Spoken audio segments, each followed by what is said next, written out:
কৃষিক্ষেত্রের উন্নয়নে গ্রামের জনগণের কাছে জিয়া বারবার গিয়ে সহজভাবে ডাক দিয়েছেন। 1 নম্বর, খাদ্য উৎপাদন দ্বিগুণ করতে হবে, কেবলমাত্র দ্বিগুণ করতে হবে। 3 গুণ করা যায়, কিন্তু কেবলমাত্র দ্বিগুণ করতে হবে এখন।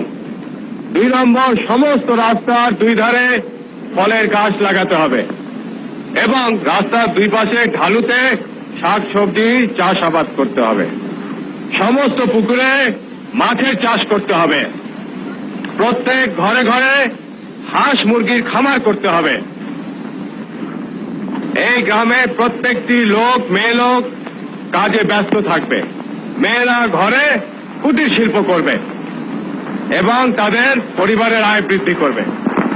উৎপাদনের রাজনীতির প্রবর্তক জিয়া বলতেন, কৃষি আমাদের প্রধান সম্পদ। কৃষিক্ষেত্রে আমাদের ব্যাপকভাবে নামতে হবে, অসম্ভবকে করতে হবে সম্ভব। তাই শুরু হলো সবুজ বিপ্লব।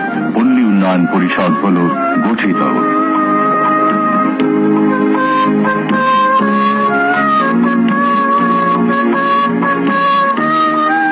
মাছের চাষে জিয়ার ছিল অফুরন্ত উৎসাহ।